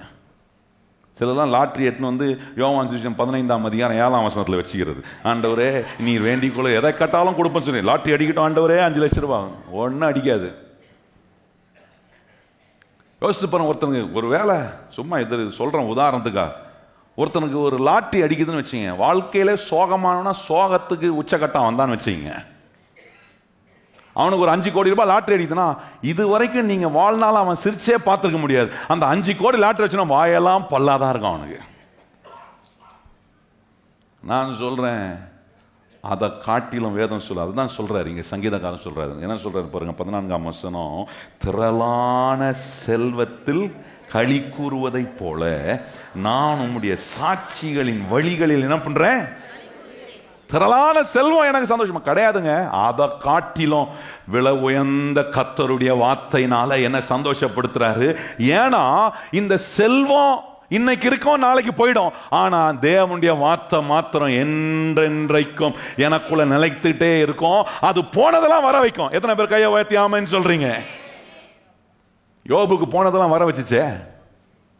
என்ன வர வச்சுச்சு? செல்வம். அவன்கிட்ட இந்த செல்வம் தான் அதை வர வச்சுச்சா? நான் சொல்றேன், என் மீட்பர் உயிரோட இருக்கிறார் என்று சொன்னதான் அவனுக்கு எல்லாத்தையும் வர வச்சுச்சிங்க. வேதம் சொல்லுகிறது, யோபினுடைய முன்னிலையை காட்டிலும் அவனுடைய பிந்தின நிலை மிக ஆசீர்வாதமா இருந்தது. எதெல்லாம் இழந்தானோ அதெல்லாம் ரெட்டத்தனையாய் அவன் திருப்பி கொண்டு. கையை உயர்த்தி சொல்லுங்க, இன்னைக்கு எதெல்லாம் உங்க வாழ்க்கையில இழந்திருக்கிறீங்களோ கர்த்தர் இந்த நேரத்தில் உனக்கு சொல்றாரு, உங்களுக்கு சொல்றாரு, அதெல்லாம் ரெட்டத்தனையா திருப்பி கொள்ள முடியும். எத்தனை பேர் விசுவாசிக்கிறீங்க? இந்த வார்த்தை போய் உங்களுக்குள்ள வாழோனா கண்டிப்பா நீங்க திருப்பி கொள்வீங்க. பல லட்சங்களை நீங்க கோட்டை விட்டுருக்கலாம். நைசா பேசி அப்படியே வந்து அப்படியே சோப்பு தடவி அவன் தடவுன தடவுல நீங்களும் அப்படியே புஷ்ன்னு போய் உளுந்து நைசா உங்க பாக்கெட்ல இருந்து எடுத்துட்டான் பாருங்க. பாக்கெட்னா இந்த பாக்கெட்ல அக்கௌண்ட்ல இருந்து நைசா வாங்கிட்டான். என்ன சொன்னீங்க? ஓ இவரு அப்படியே தேன் ஒழுவா பேசுறாரே, இவரை நம்பலாம், கடவுளை கூட நம்ப முடியாது இவரை சொன்னவங்க எத்தனை பேர் இருக்கிறாங்க எனக்கு தெரியும். ஆனா நான் சொல்றேன், இன்னைக்கு அப்படி உங்களை ஏமாத்தின ஒரு நிலையில கூட இன்னைக்கு கர்த்தருடைய வார்த்தை உங்களுக்குள்ள வாழ ஆரம்பிச்சுச்சுன்னா நீங்க இழந்ததெல்லாம் கர்த்தர் திருப்பி கொடுக்க அவரால முடியும். எத்தனை பேர் நம்புறீங்க? அவரால முடியுமா? எத்தனை பேர் நம்புறீங்க? கர்த்தரால செய்ய முடியாது ஒண்ணுமே கிடையாதுங்க. எல்லாவற்றையும் அவர் செய்வார். நான் அவருடைய வார்த்தைக்குள்ள நிலைத்திருந்து அந்த வார்த்தை சந்தோஷத்தை கொடுக்கிறத நிறைவா ஆக்கி என் வாழ்க்கையில கர்த்தருடைய வார்த்தையினால உண்டாகிற சந்தோஷத்தினால என் பாத்திரம் நிரம்பி வழியத்துக்கு உண்டான கவனம் செலுத்துவனா போனதெல்லாம் வரும். நல்லா கவனிங்க, போனதெல்லாம் பக்கத்துல பார்த்து சொல்லுவோம், போனதெல்லாம் நல்லது வரும், கெட்டதுதான் வராது. நல்லதெல்லாம் என்னுடையதெல்லாம் வரும். கையை வைத்து சொல்லுங்க, என்னுடையதெல்லாம் வரும். கஷ்டப்பட்டு நீங்க உழைச்சதெல்லாம் அவங்க கைவிட்டு போயிருக்கா, கர்த்தர் திருப்பி கொண்டு வருவார். கையை உயர்த்தி ஆமென்னு சொல்லுங்க. எத்தனை பேர் விசுவாசிக்கிறீங்க? நிறைய நேரம் கடினமா உழைச்சிருக்கலாம், அதுக்கான ஊதியம் அதுக்கான ரிவார்டு வராம இருந்திருக்கலாம். ஆனா நான் சொல்றேன், இந்த வார்த்தை உங்களுக்குள்ள வாழ ஆரம்பிக்கும்னா உங்களுக்கான ரிவார்டை கர்த்தர் உங்களுக்கு நேராய் கொண்டு வர அவர் வல்லமை உள்ள தேவனாய் இருக்கிறார். போட்டு நீங்க அதை பத்தி கவலைப்படாதீங்க, அதை விட்டுருங்க. எதை விட்டுறணும்? வருமா வராதா, வருமா வராதா. நம்ம கேட்கணும், ஆண்டவரே இந்த வார்த்தை எனக்குள்ள இருக்கா இல்லையா? அதை தான் நம்ம கேட்கணும். இதை பத்தி கேட்கறதில்ல. ஆண்டவரே அது வருமா?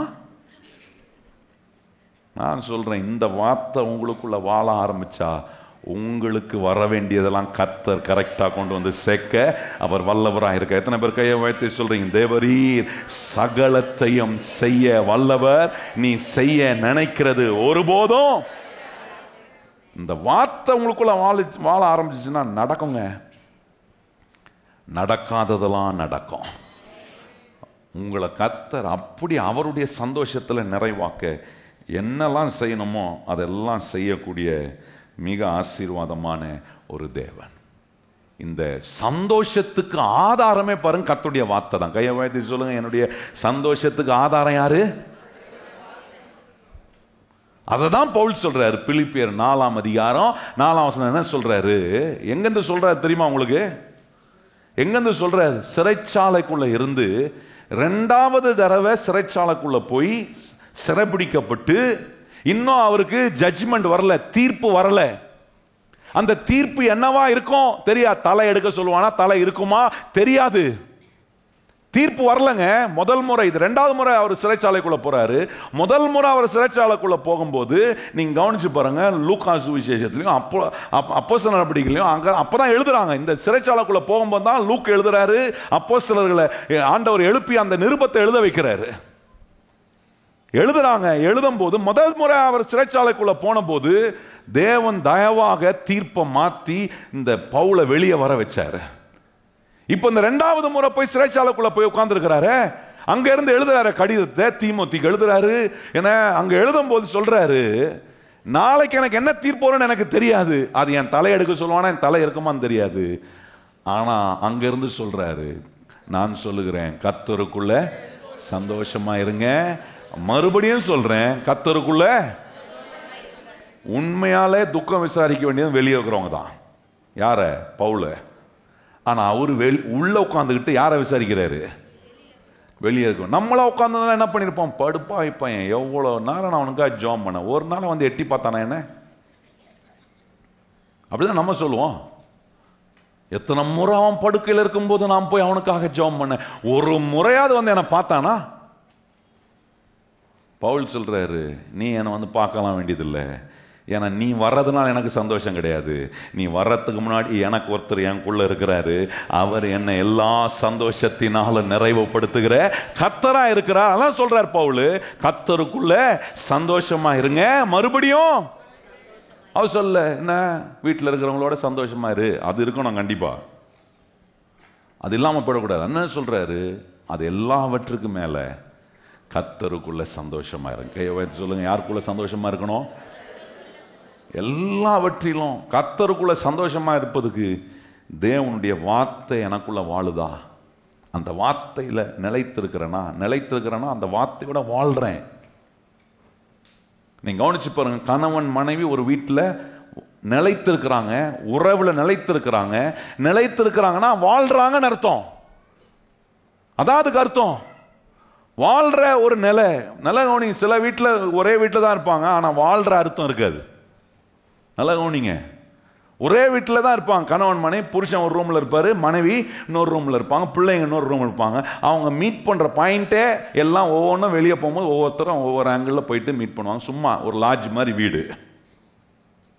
இன்னைக்கு உங்க வீடு அப்படி இருந்துச்சுன்னா மாத்துங்க. பிள்ளைகளோட பெற்றோர் நேரம் செலவு பண்ணணும், கணவன் மனைவியோட நேரம் செலவு பண்ணணும், மனைவி கணவனோட நேரம் செலவு பண்ணணும். டைம் இல்லை அப்படின்னீங்கன்னா அது சரியில்லை. கர்த்தர் உங்களுக்கு கொடுத்திருக்கிற குடும்பத்துக்குள்ள தேவன் உலாவுகிறார். கையை உயர்த்தி சொல்லுங்க, நமக்கு தேவன் கொடுத்திருக்கிற குடும்பத்துக்குள்ள கர்த்தர் உலாவுகிறாரா? கையை உயர்த்தி சொல்லுங்க, கர்த்தர் என்ன பண்றாரு? உலாவுறாரு. வாழ்க்கை இன்னைக்கு ரொம்ப எல்லாம் பிஸி ஆயிட்டே வருது பாருங்க, எல்லாம் பிஸி ஆயிட்டே வருது. டெண்டுல்கர் இருக்கிறார் பார்த்தீங்களா? தெரியுமா உங்களுக்கு? யார் அவரு? அதானே, ஆண்டவரை பத்தி கேட்டா தெரியாது, இந்த மாதிரி ஆளை பத்தி கேட்டாலாம் நல்லா பக்காவா தெரிஞ்சு வச்சிருப்பீங்க. டெண்டுல்கர் ஒரு பேட்டி கொடுத்தார், நான் கேட்டேன். அவர் சொன்னாரு, தம் மக வந்து அவர்கிட்ட கேட்டாராம், அப்பா நீங்க ஒரு நாளைக்கு எவ்வளவு சம்பாதிப்பீங்கன்னு கேட்டாங்களாம். அவர் கேட்டாரு, எதுக்கு கேட்குற? இல்லை சொல்லுங்கப்பா, எவ்வளோ சம்பாதிப்பீங்கன்னு சொல்லுங்க அப்படின்னாங்களாம். அப்போ இந்த டெண்டுல்கர் சொன்னாராம், எனக்கு எல்லாம் ஆடு கீடு எல்லாம் கணக்கு போட்டா. அவர் சொன்னார், சும்மா கொஞ்சமாக சொல்லியிருப்பாருன்னு நினைக்கிறேன், சும்மா பொண்ணு கேட்டுக்கிறான்ட்டு. அவர் என்ன சொன்னார், ஒரு நாளைக்கு 1 லட்ச ரூபாய் கொடுப்பாங்க அப்படின்னாராம். 1 லட்ச ரூபாய் சம்பாதிக்கிறேன். அப்போ இந்த பொண்ணு கேட்டுச்சான், அப்பா நீங்கள் ஒரு 50,000 ரூபாய் எனக்கு கொடுங்க அப்படின்ச்சான். என்னது 50,000 ரூபாவா? நான் எங்கள் அப்பா கிட்ட நான் காசை கேட்டதே இல்லை. அவர் கஷ்டத்தை புரிஞ்சுக்கிட்டு அப்போ சொன்னாச்சான், எதுக்கு வேணும்னு கேட்டா, இல்லை எனக்கு வேணும் கொடுங்க அப்படின்னா. அந்த பிள்ளை சொல்லிச்சு, கேட்டதுக்கு சிரிச்சுக்கிட்ட டெண்டுல்கர் என்ன பண்ணாராம், 50,000 ரூபாய் கொடுத்தாராம். 50,000 ரூபாய் கொடுத்த பிறகு கொஞ்ச நேரத்தில் அந்த பிள்ளை தான் தாம்பங்கையில் வாங்கின அந்த 50,000 ரூபாய் கொடுத்துட்டு, அப்பா இப்போ நீங்கள் எனக்கு அரை நாள் நீங்கள் என் கூட என்ன பண்ணணும், டைம் ஸ்பெண்ட் பண்ணுங்க, இந்தாங்க 50,000 ரூபாய்ச்சான். அப்போ தான் அவர் சொல்கிற டெண்டுல்கர், நான் எவ்வளோ பெரிய பேரை வாங்கினாலும் எவ்வளோ சம்பாதிச்சாலும் வீட்டில் என் பிள்ளைகளுக்கு நான் நேரம் செலவழிக்கலைன்னா நான் செய்கிறதெல்லாம் வேஸ்ட்டுன்றார். யோசித்து பாருங்கள், இன்றைக்கி நம்ம கிறிஸ்தவங்க, நம்ம ரட்சிக்கப்பட்டிருக்கோம், வசனத்தை கேட்குறோம், தேவனுடைய பிள்ளைங்க, சபைக்கு வருகிறோம், எப்படி இருக்கிறோம்? தேவன் நம்முடைய குடும்பத்தில் உலாவது தேவன் விரும்புகிற ஒரு ஆசீர்வாதமான காரியம். கையை உயர்த்தி சொல்லுங்க, தேவன் என் குடும்பத்தில் உலாகுவது கர்த்தர் விரும்புகிற இப்படி நீங்கள் ஒரு பெற்றோர் உட்கார்ந்து பிள்ளைகளோட பேசினா தான் தெரியும் உங்கள் பிள்ளை ரட்சிக்கப்பட்டுக்குதா ரட்சிக்கப்படலையா. ஒருவேளை நீங்கள் உங்கள் பிள்ளைகளோட உட்காந்து பேசும்போது தான் உங்களுக்கே தெரியும் நீங்கள் ரட்சிக்கப்பட்டிருக்கீங்களா, நீங்கள் ரட்சிக்கப்படலையான்னு உங்களுக்கு தெரியும். தெரிஞ்சிச்சுன்னா அங்கேயே உங்கள் இருதயத்தை ஏசப்பாவுக்கு கொடுங்க. ஏசப்பா எந்த இடத்திலும் உங்க இருதயத்துக்குள்ள வர அவர் ஆயத்தமா இருக்கிற அற்புதமான ஆண்டவர். அவருக்கு உங்க வாழ்க்கையில் இடம் கொடுங்க. எல்லா விதமான ஆசீர்வாதமான வேலையும் கர்த்தர் நமக்கு செய்வார். ரெண்டாவது, எப்படி இந்த சந்தோஷத்துல நிலைத்திருக்க கர்த்தர் என்ன செய்கிறாரு அப்படின்னு நீங்க கவனிச்சீங்கன்னா, ரொம்ப அற்புதமா சங்கீதக்காரன் சொல்றான் பாருங்க. 4ஆம் சங்கீதம் 7ஆம் வசனத்தை கவனிங்க. 4ஆம் சங்கீதம் 7ஆம் வசனம். அங்க சொல்றாரு, இந்த சந்தோஷம் நிலைத்திருப்பதுக்கு காரணம் என் தேவன் தான் எனக்கு எல்லாமும் ஆதாரமா அவர் இருக்கிறார். வாசிப்போமா? 7ஆம் வசனம் பாருங்க. அவர்களுக்கு தானியமும் திராட்சரசமும் பெருகி இருக்கிற காலத்தில் சந்தோஷத்தை பார்க்கிலும் அதிக சந்தோஷத்தை என் இருதயத்தில். நல்ல கவனிங்க, என்ன சொல்றாரு? ஒரு மனுஷனுக்கு என்ன சந்தோஷம்? தானியமோ திராட்சரசமோ ஏன்னா அறுவடையும் மிகுதியா வரதை பார்த்து சந்தோஷப்படுவான். ஆனா இங்க சங்கீதக்காரன் சொல்றான், அதை காட்டிலும் நீர் என்னுடைய இருதயத்துல இருக்கிறதா பெருசா சந்தோஷமா நினைக்கிறேன், நீ என்னுடைய ஆதாரமா இருக்கிறதா நான் பெருசா நினைக்கிறேன். இந்த தேவன் உங்களுடைய வாழ்க்கையின் ஆதாரமா இருப்பாருன்னா, நான் சொல்றேன், இந்த இயேசுநாதர் ஜெபம் பண்ணாரு பாருங்க, பிதாவே என்னுடைய சந்தோஷம் அவர்கள் நிறைவா, அவர்களில் நான் நிறைவா. அப்படின்னா உங்களிலும் என்னிலும் நமக்குள்ள நிறைவா இருக்க வேண்டும் என்று அவர் ஜெபம் பண்ணாரே. அந்த ஜெபம் நம்முடைய வாழ்க்கையில ஒவ்வொரு நாளும் நாம் அனுபவிக்கக்கூடிய ஒரு ஆசீர்வாதமான ஒன்றாய் மாறும். 8ஆம் வசனம் பாருங்க, அது சொல்றாரு, இப்படி என் இருதயம் நீர் ஆதாரமாய் நீர் எனக்கு எல்லாமா இருக்கிறதுனால சொல்றாரு, சமாதானத்தோட படுத்துக்கொண்டு நித்திரை செய்வேன். கர்த்தாவே நீர் ஒருவரே என்னை சமாதானமா நித்திரை பண்ணணும். நைட்டு போகும்போது எப்படி தூங்கணும்? நல்ல சமாதானம். ஆண்டவரே சமாதானத்தோடவே நான் நித்திரை பண்றேன், நீர் ஒருவரே என்னை சுகமாய் தங்க பண்ணுகிறார், என்னை சுகமாக பார்த்துப்பீர். நான் நைட் நல்லா தூங்குவேன் ஆண்டவரே, 7 மணி நேரம் நல்லா தூங்குவேன். 7 மணி நேரத்துக்கு அப்புறம் டான் என்ன பண்ணுவீர்? என்னை எழுப்புவீர். அதுக்கு முன்னாடி ஆத்திர அவசரமாக எழுச்சி உட்காந்துக்காதீங்க. சிலர்லாம் தூங்குறதே இல்லை, கண்ணை மூடுற மாதிரி தூங்கிட்டு டபக்குன்னு எழுச்சி உட்காந்துக்கிறது. கேட்டால் ஜாம் பண்ணுறேன், தூக்கம் வரல.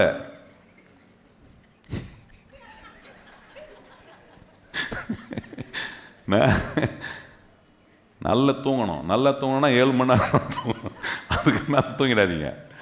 நல்ல ஒரு 7 மணி நேரம் 8 மணி நேரம் தூங்க. வயசாயிடுச்சுன்னா 8 மணி நேரம் தூங்கணுன்றாங்க. நான் எல்லா வயசானவங்க சொல்கிறது, நல்ல ஒரு 8 மணி நேரம் தூங்குறீங்களான்னு கேட்பேன். அவன் சொன்னேன், இல்லை வரமாட்டேது பாஸ்டர் தூக்கம். இல்லை ட்ரை பண்ணுங்க. ஏன்னா எனக்கு ஆதாரமாக இருக்கிறவர், என்ன சந்தோஷமாக வைக்கிறதுக்கு என்னை சுகமாய் தங்க பண்ணுகிற கர்த்தராக இருக்கிறார். என் இருதயத்தில் அவரை வச்சிருக்கிறது தான் எனக்கு பெரிய ஆதாரம். அவ்வளோ பெரிய சந்தோஷம் பாருங்க. ஆபகுக் தீர்க்கதரிசியின் புஸ்தகத்தில் 3ஆம் அதிகாரத்தில் 16ஆம் வசனம் கவனிச்சிங்கன்னா ஒரு பிரச்சனையை சொல்றாரு. பிரச்சனை, ஒரு பிரச்சனை நடுவில் அங்கே அடுத்த வசனம் சொல்லுது என்ன, அங்கே கனியற்ற ஒரு நிலை, அத்திமரம் துளிர் விடாமல் போனாலும் திராட்சை செடி பலன் கொடுக்காமல் போனாலும் நான் என்ன செய்வேன்? என் கர்த்தருக்குள்ள வரல. எப்படி சந்தோஷப்படுறது? எனக்கு தெரியும் வரலனா கூட வர வைக்கிறவர் ஒருத்தர் எனக்கு ஆதாரமாய் இருக்கிறார். கையை வச்சு சொல்லுங்க, என்ன பண்ணுவார்? அவர் எனக்காக எல்லாவற்றையும் வர வைக்க உண்டாக்கக்கூடிய ஒரு தேவனாய் இருக்கிறாரே. 16ஆம் வசனத்துல பிரச்சனையை சொல்றாரு. 17ஆம் வசனத்துல கனி இல்ல, வர வேண்டிய ரிசல்ட் வரல. 18ஆம் வசனத்துல சொல்றாரு நம்பிக்கை இல்ல. 19ஆம் சொல்றாரு இல்ல, ஆனாலும் என் தேவனுக்குள்ள நான் என்ன பண்றேன்? அவர் என் பலனா இருக்கிறார், நான் களி கூறுறேன். அவர் என்னுடைய ஆதாரம். பலன்னா என்ன? Is my source. அவர் தான் எனக்கு எல்லாமே. இப்படிப்பட்ட விதங்களில ஆவியானவரை, ஆண்டவரை உங்களுக்குள்ள நீங்க அனுபவிக்கும் போது நான் சொல்லுகிறேன், மாபெரும் அற்புதங்களை கத்த செய்ய முடியும். மூன்றாவது, நேரம் டக்கு காரியங்களை பார்ப்போம். மூன்றாவது சொல்றாரு, எப்படி அவருடைய சந்தோஷத்தில் நாம் நிறைவாய் நிலைத்திருக்க ஆண்டவர் உதவி செய்கிறாருன்னா, ஒன்னு அவருடைய வார்த்தை, ரெண்டாவது அவர் நம்முடைய பலன், அவர் நம்முடைய ஆதாரம், மூணாவது சொல்றார் பரிசுத்த ஆவியானவர் மூலமா நமக்குள்ள அவர் சந்தோஷத்தை அவர் உண்டு பண்ணிட்டே இருக்கிறாராம். அதுதான் பவுல் சொல்றாரு ரோமன் எழுதும் போது, புசிப்பும் குடிப்பும் தேவனுடைய ராஜ்யம் அல்ல, அன்பும் சமாதானமும் ஆவியுமே அது என்னவா இருக்கு? தேவனுடைய ராஜ்யத்துல நமக்கு அது பலனாய் மாறுகிறது. நீங்க பாருங்க, அதுதான் ரொம்ப முக்கியம் நமக்கு. பாருங்க, இந்த ஆவியானவர் நமக்குள்ள இருந்து அவர் உண்டு பண்ணுகிற சந்தோஷம் ரொம்ப அற்புதமா இருக்கு. 46ஆம் சங்கீதம் பாருங்க. 46ஆம் சங்கீதத்துல 4ஆம் வசனத்தை கவனிங்க. 46ஆம் சங்கீதம் 4ஆம் வசனம் வாசிப்போமா? ஒரு நதி உண்டு, அது நீர்க்கால்கள் தேவனுடைய நகரத்தையும் உன்னதமானவர் வாசம் பண்ணும் பரிசுத்த ஸ்தலத்தையும் சந்தோஷிப்பிக்கும். ஒரு நதி உண்டு. அந்த நதியை புதிய ஏற்பாட்டில் சொல்லும் போது, யோவான் சுவிசேஷம் 7ஆம் அதிகாரம் 38ஆம் சொல்லும் போது, அந்த நதி என்ன? ஜீவ தண்ணீர் உள்ள நதி. பரிசுத்த ஆவியானவர். அது பரிசுத்த ஆவியானவர் ஜீவ நதியா உங்களுக்குள்ள பாய்ந்தோடும் போது அது என்ன செய்யணும்னா உங்களை சந்தோஷிப்பிக்கின்றாரு. ஆவியானவர் உங்களுக்குள்ள இருக்கும்போது என்ன துக்கம், என்ன கஷ்டங்கள் நமக்கு வந்தாலும் நான் சொல்றேன் பாருங்க, இந்த ஆவியானவர் நம்மளை ஒவ்வொரு நாளும் சந்தோஷமாக்கிட்டே இருப்பார். பாருங்க, 1 தெசலோனிக்கர்ல 1ஆம் அதிகாரம் 6ஆம் வசனம் பாருங்க. 1 தெசலோனிக்கர் 1ஆம் அதிகாரம் 6ஆம் வசனம் வாசிப்போமா? நீங்கள் மிகுந்த உபத்திரவத்திலே பரிசுத்த ஆவியின் சந்தோஷத்தோட திருவசனத்தை ஏற்றுக்கொண்டு எங்களையும் கர்த்தரையும் பின்பற்றுகிறவர்களாகி. எப்படிப்பட்ட கஷ்டம்? ஹலோ, அங்க பைபிள் எப்படி போட்டிருக்கு? லேசான கஷ்டம்.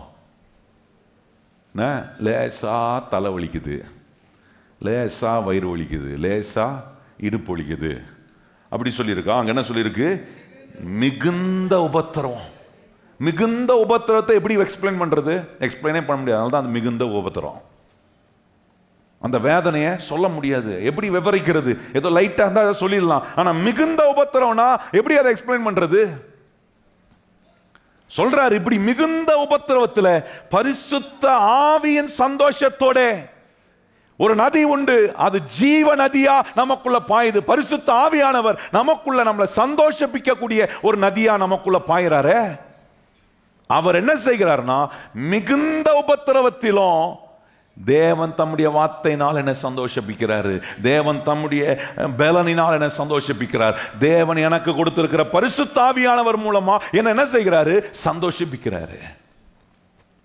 ஒரு மனுஷனுக்கு ஒரு கஷ்டம், ஒரு பிரச்சனை, என்ன ஒரு மனுஷனை கூட்டு வந்து நீங்க என்ன உட்கார, ஒரு ஏசி ஹாலில் உட்கார வைக்கிறீங்க, ஒரு ஏசி ரூம்ல உட்கார வைக்கிறீங்க வைங்க, நல்ல சில்லுன்னு வச்சு அந்த ரூம்ல உட்கார வைங்க. ஆனாலும் அந்த மனுஷன் ஃபுல்லா வேத்து ஊத்துக்கிட்டு அப்படியே ஒரு மாதிரி பதட்டமாவே இருக்கிறாரு.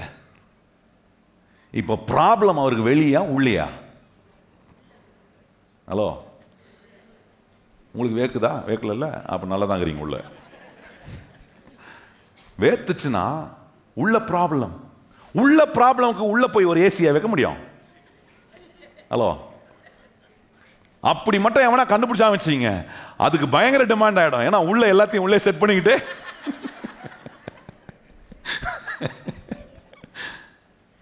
உள்ள இருக்கிற அந்த ப்ராப்ளம டீல் பண்ணக்கூடிய ஒரே தேவன் நம்முடைய ஆவியானவர் மாத்திரம். கையை வைத்து சொல்லுங்க, ஆவியானவர் தான் அந்த உள்ளுக்குள்ள இருக்கிற ப்ராப்ளம் டீல் பண்றார். அதான் இங்க சொல்றாரு, மிகுந்த உபத்திரவத்தினாலே பரிசுத்த ஆவியானவரின் சந்தோஷத்தோட திருவசனத்தை ஏற்றுக்கொண்டு எங்களையும் கர்த்தரையும் பின்பற்றுகிறவர்கள். அந்த வசனம், பரிசுத்த ஆவியானவர் அந்த வசனத்துக்கு சாட்சியா இருக்கிறாரு. இப்ப நம்ம கேட்கிற எல்லா வசனத்தையும் இன்னைக்கு உங்களுக்கு ஞாபகம் இருக்கோ இல்லையோ, சூழ்நிலைகளுக்குள்ள வெளியே நல்லா இருக்கிறேன், ஆனா உள்ளுக்குள்ள கவலை, சோகம், என்ன கலக்கங்கள் வரும்போது இந்த கேட்ட வசனத்தெல்லாம் ஆவியான உள்ள ஞாபகப்படுத்துவார். அது உள்ள அப்படியே ஏசி மாதிரி நம்மளை சில்லு நாக்குவார். சூடா இருக்கக்கூடிய நேரத்தில் கூட, என்ன பதட்டமா இருக்கக்கூடிய நேரத்தில் கூட ஆவியானவர் நம்மளை நிதானமாய் நடத்த அவர் வல்லவர். கையை உயர்த்தி சொல்லுங்க, இந்த ஆவியானவர் என்ன எல்லா சூழ்நிலையிலும் அற்புதமாய் நடத்துகிற தேவன். அப்ப கவனிச்சு பாருங்க எவ்வளவு அற்புதமா சொல்றாரு. நாலாவது சொல்றாரு, இந்த இயேசு கிறிஸ்துவுக்குள்ள நம்ம நிலைத்திருக்கும் போது அவருடைய சந்தோஷம் என்னில் நிறைவா இருக்கும்னா, நாலாவது சொல்றாரு, இயேசு கிறிஸ்துவினுடைய தேவனுடைய நோக்கத்தை செய்யும் போது சந்தோஷம் நமக்குள்ள நிலைத்திருக்கும். பாருங்க, யோவான் 3ஆம் அதிகாரத்தில் அங்க சொல்றாரு, 29ஆம் வசனம் வாசிங்க. யோவான் 3ஆம் அதிகாரம் 29ஆம் வசனம் வாசிங்க. யோவான் 3. மணவாட்டியே, மணமாட்டியை உடையவன் மணவாளன், மணவாளன் உடையவன் தோழனோ அருகே நின்று அவருடைய சொல்லை கேட்கிறவன் மணவாளனுடைய சத்தத்தை குறித்து மிகவும் சந்தோஷப்படுகிறான். இந்த சந்தோஷம் இப்பொழுது எனக்கு சம்பூர்ணமாயிற்று. அடுத்த சொல்றாரு, அவர் பெருகவும் நான் சிறுக வேண்டும். அப்படின்னா இந்த தேவ நோக்கத்தை நீங்க செய்யும் போது மணவாளன் நம்ம கிட்ட என்ன விரும்புறாரோ அவர் விரும்புறதை செய்யக்கூடிய விதத்தில் நம்முடைய வாழ்க்கை இருக்கணும். அதுக்கு தான் வார்த்தை. அதான் சொன்னேன், எப்படி சந்தோஷம் நமக்குள்ள நிறைவா இருக்குன்னா அவருடைய வார்த்தை. ரெண்டாவது சொன்ன, அவரே எனக்கு பலனா இருக்கிறார். மூன்றாவது பரிசுத்த ஆவியானவர். நாலாவது இப்போ அந்த நோக்கத்தை நிறைவேற்ற ஆவியானவர் எனக்குள்ள கேட்ட வார்த்தை, எனக்குள்ள இருக்கிற ஆவியானவர், எனக்கு தேவன் உண்டு பண்ணுகிற பலன், இது எல்லாவற்றையும் என்ன செய்துனா என்னை எந்த நோக்கத்தை செய்ய கர்த்தர் என்னுடைய மணவாளன் என்னை தெரிந்து வச்சிருக்கிறாரோ அந்த செய்யும் போது சந்தோஷம் நிறைவா இருக்கும். அதை செய்யும் போது நான் என்னை பெருமைப்படுத்தவே மாட்டேன். எங்கேயும் போயிட்டு என்னை பீத்திக்கிட்டு பேசுறதெல்லாம் கிடையாது. நான் என்ன செய்வேன், நான் சிறுக கர்த்தர் என்னில். எப்பவுமே ஒரு உதாரணம் சொல்லுவோம் பார்த்தீங்களா, ஒரு மீன் தண்ணியில் இருந்தாதான் அந்த மீன் அதனுடைய நோக்கத்துக்கு ஏதுவாய் வாழுகிறது.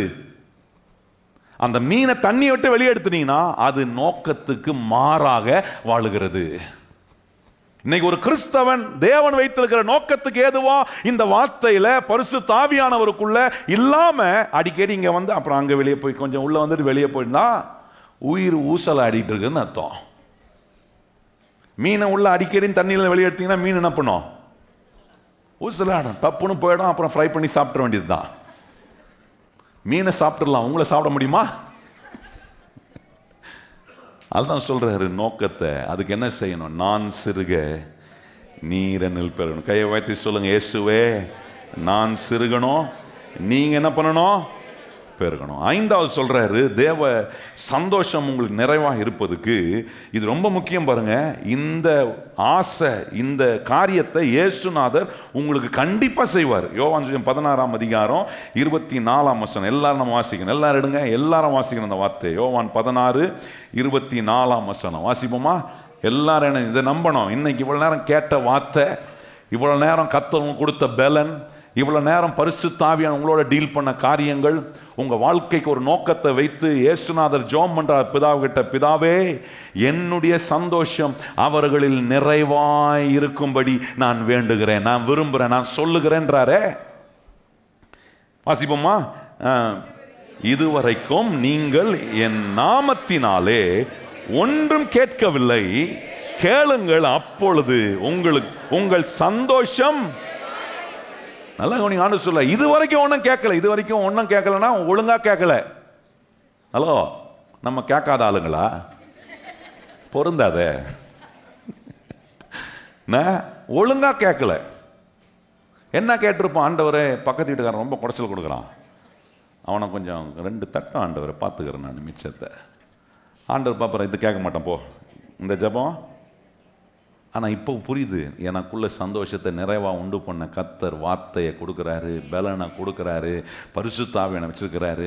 இதெல்லாம் இவ்வளத்தையும் கொண்டு வந்து எனக்குள்ள நிறைத்து என்னை சந்தோஷப்படுத்த நடக்கிற தேவன் இந்த சத்தியத்துக்கு விரோதமாக, இந்த தேவ வாசனத்துக்கு எதிராக என்னை ஜெபிக்க வைக்கவே மாட்டார்.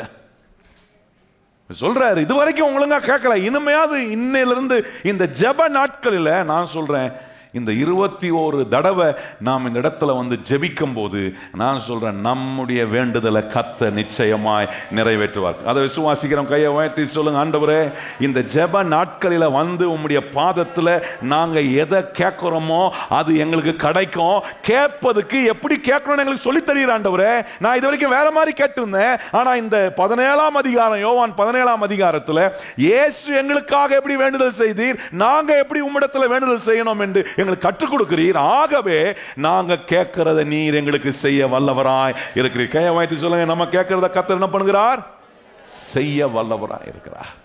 கடைசியா ஒரே ஒரு வசனத்தை சொல்லி நான் முடிக்க விரும்புறேன். பாருங்க, 1 பேதுரு 1ஆம் அதிகாரம் 6வது காரியம். ஆண்டவர் சொல்றாரு, அவருடைய சந்தோஷம் உங்களில் நிறைவாய் நிலைத்திருக்க ஆண்டவர் சொல்ற 6வது காரியம். 1 பேதுரு 1ஆம் அதிகாரம் 8ஆம் வசனத்தையும் 9ஆம் வசனத்தையும் வாசிப்போமா? 8ஆம் வசனத்தையும் 9ஆம் வசனத்தையும் என்ன சொல்றாரு, அவருடைய சந்தோஷம் உங்களில் நிறைவாய் இருக்க வேண்டும் என்று சொன்னா தேவன் மேல நம்ம வைக்கிற விசுவாசம் ரொம்ப முக்கியமானது. கையை வச்சு சொல்லுங்க, கர்த்தர் மேல நான் வைக்கிற விசுவாசம். நல்லா கையை வச்சு சொல்லுங்க, நான் யார் மேல நம்பிக்கை வச்சிருக்கிறேன்? இந்த ஜெபத்தை யாரை நம்பி வந்தீங்க? எத்தனை பேர் கையை வச்சிருந்தோம்னா, இயேசு மேல வைத்திருக்கிற விசுவாசத்தினால நான் என்ன பண்ணிருக்கிறேன், இந்த ஜெபத்துல வந்திருக்கிறேன். நான் வேற எதையும் நம்பி வரல, இயேசுவை நம்பி வந்திருக்கிறேன். இயேசுவை நம்பி வந்தா நான் சொல்றேன், அவர் உங்களை கைவிடவே மாட்டாரு, அவர் உங்களை ஏமாற்ற மாட்டாரு. உங்களுக்கான நன்மையை நிச்சயமா அவர் கண்டிப்பா செய்வார்.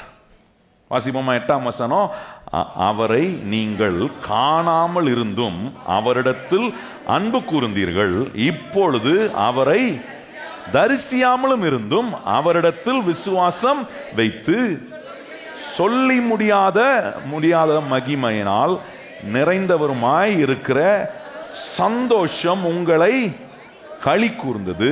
உங்கள் விசுவாசத்தின் பலனாகிய ஆத்தும ரட்சிப்பை அடைவீர்கள். நல்லா என்ன சொல்றாரு, பார்க்காத போதே, இப்ப நான் ஆண்டவரை பார்க்கறது இல்லை, காணக்கூடிய ஒரு நிலையில் இல்லை, அவர் என்னுடைய பார்வைக்கு தெரியல, ஆனா அவருடைய சத்தம் கேட்குது, அவரை நான் உணர்கிறேன்.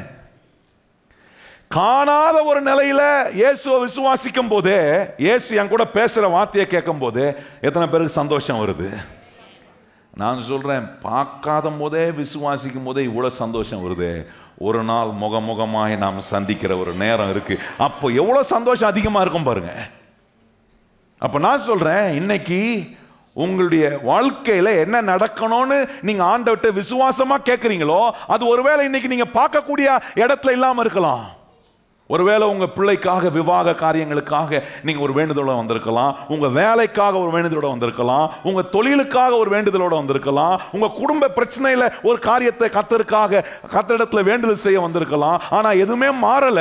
ஆனா மாறத்துக்கு முன்னாடி நீங்க விசுவாசிக்கிறீங்க. என்ன விசுவாசிக்கிறீங்கன்னா, நான் விசுவாசிக்கிற கர்த்தர் எனக்கு ஒரு மாறுதலை உண்டு பண்ண வல்லவராய் இருக்கிறார் என்று நம்ம நம்பி வரும்போது, அதுக்கு நேரான வார்த்தை கர்த்தர் நம்ம கொடுக்கும் போது நமக்கு எவ்வளவு சந்தோஷம் வருது. நான் சொல்றேன், அதை காட்டின ஒரு பெரிய சந்தோஷத்தை செய்ய போறாரு. என்ன தெரியுமா? இந்த ஜெப நாட்கள் முடிவதுக்குள்ள நீங்க எதை விசுவாசிக்கிறீங்களோ அதை நீங்க பார்க்கும்படி செய்யும் போது அது இன்னும் அதிகமான சந்தோஷத்தை கொண்டு வரும். அதான் இங்க சொல்றாரு. இப்படிப்பட்ட விதத்துல கர்த்தர் வேலை செய்யதான் சொல்றாரு. இயேசுநாதர் ஜெபம் பண்றாரு, என்னுடைய சந்தோஷம் நிறைவா இருக்கும்படி விரும்புகிறேன்.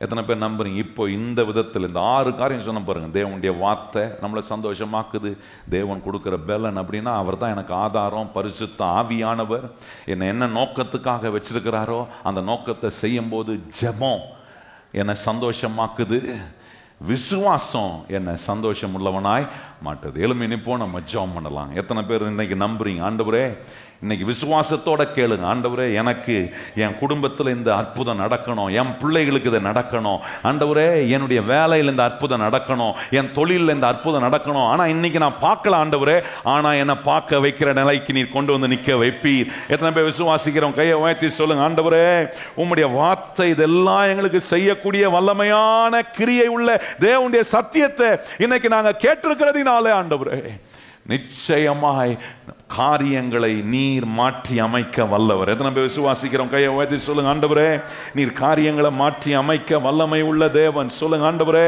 அற்புதம் செய்ய நீர் வல்லவராய் இருக்கிறீர். ஆண்டவரே, உம்முடைய நாமத்தை நாங்க உயர்த்துகிறோம். சொல்லுங்க வாயத்திறந்து. இயேசுவே, உம்முடைய நாமத்தை உயர்த்துகிறோம். உம்மால கூடாதது ஒன்றுமே இல்லை ஆண்டவரே, எல்லாம் உம்மால கூடும். சொல்லுங்க வாயத்திறந்து. இயேசுவே, எல்லாம் உம்மால கூடும் ஆண்டவரே.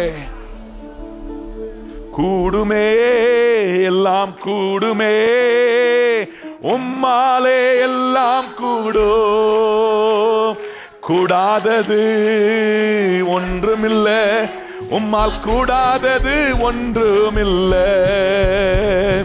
கூடுமே, எல்லாம் கூடுமே, உம்மாலே எல்லாம் கூடும். கூடாதது ஒன்றுமில்லை. கடல் மீது கடும் புயல் அதற்றினீரே.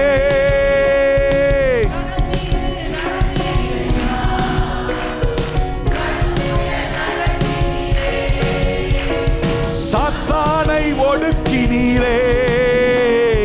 சர்வ வல்லவரே. சொல்லுங்கள் எல்லாம். சாத்தானை ஒடுக்கினீரே.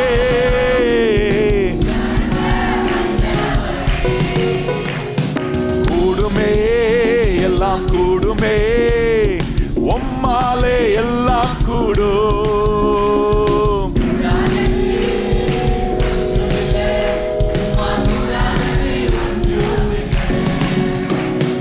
கூடுமே, எல்லாம் கூடுமே, உம்மாலே எல்லாம் கூடும். கூடாதது ஒன்றுமில்லை, கூடாதது ஒன்றுமில்லை. கூடுமே, எல்லாம் கூடுமே, உம்மாலே எல்லாம் கூடும். கூடாதது ஒன்றுமில்லை, உம்மால் கூடாதது ஒன்றுமில்லை. கரம் தட்டி ஆண்டவருக்கு நன்றி சொல்லுங்க. Thank you Lord. இன்னைக்கு நாங்க கேட்டது போலவே ஆண்டவரே, உம்முடைய சந்தோஷம் எங்களில் நிறைவாய் இருக்க நீர் எங்களுக்கு என்னெல்லாம் கொடுத்திருக்கிறீர், இதெல்லாம் நாங்க உபயோகப்படுத்துகிற இந்த 6 காரியத்துக்குள்ள எங்க வாழ்க்கையை கொண்டு வரும்போது உம்மாலே எல்லாம் கூடும் என்று எங்களுக்கு காட்டுவீர். என் சந்தோஷம், என் சமாதானம், என்னுடைய ஆசீர்வாதம் என்று சொல்லி இருக்கிறீரே, இதெல்லாம் உம்முடைய பிள்ளைகளுக்கு நீர் கொடுத்து உம்முடைய பிள்ளைகளை தைரியமாய் தொடர்ந்து நடத்தும். நாங்கள் வேண்டிக் கொள்வதெல்லாம் கர்த்தர் எங்களுக்கு செய்கிறவர். கையை உயர்த்தி சொல்லுங்க. நாங்கள் உம்முடைய சமூகத்தில் இந்த ஜெப நாட்களில் நம்ம கருத்தோட வேண்டிக் கொள்கிறோம்.